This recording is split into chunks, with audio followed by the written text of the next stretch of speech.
performances on the road.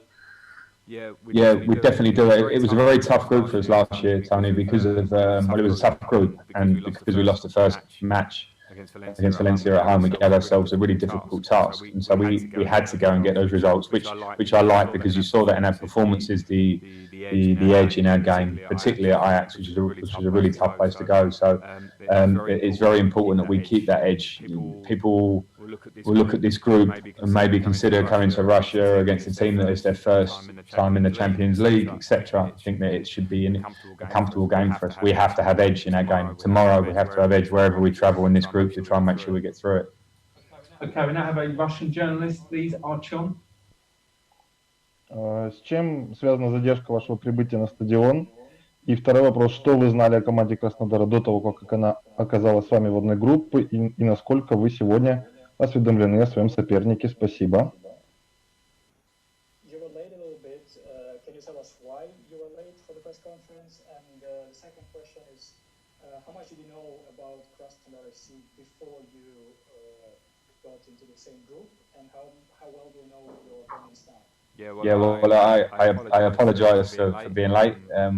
Unfortunately, it was just purely down to the travel. We've travelled today. It was quite a long flight for us, and the journey to our hotel, and then the journey here to the stadium. So we always normally try and keep time as well as we can. In terms of Krasnodar as a team, I didn't have a fantastic knowledge of them. I was aware of them, but in terms of the individuals, to study them, but as soon as we have been drawn against them, myself and my staff have been watching their games. We're very aware of them as a team, the individual talents, the collective talent of the team, and also aware that they're a team that are new into the Champions League, which means they will have absolute motivation to play against a Premier League team to try and get a result. So we're very focused on the game.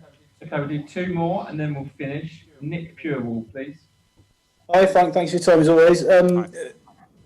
When you were saying to Matt, and he's asking you if you think you judge differently, and you said that some people asked you if you were sure that you wanted to take the job. I'm sure you were then. Are you still, in the time you've had in the job, are you still pleased that you did take it and that it was the right decision? And how do you think you're finding it overall? I'm certainly very pleased I took it. I'm very proud to manage this club every day. And when I say a lot of people were wary of it, I think it was more around circumstances that were maybe trying to just see it from the outside and feel what opinion may be, or these things. I just saw football and I saw a club that I love. So there was never a doubt in my mind, albeit I always try and listen to good advice from people around me. In terms of do I love it? Yes. I loved last season. I loved the challenges that it brought with the transfer ban, with the COVID time, of course, difficult times for everybody on every level, but in terms of a challenge as a coach, and that we managed to finish in the top four, I think was something that I was certainly proud of from the work of the whole group, not just myself, the staff, the players and everybody. And now we want to move on to further levels, and we know there are different challenges, and I was very aware of those challenges that will come early in the season without a pre-season with some new players. And I love that challenge every day. So the answer is yes, I made the right decision. Yes, I feel I made the right decision every day, and I love it. Last question, James Gearbrandt. Hi, Frank. Obviously, the last two games have finished 0-0, and obviously have been kind of somewhat different from some of the previous games this season.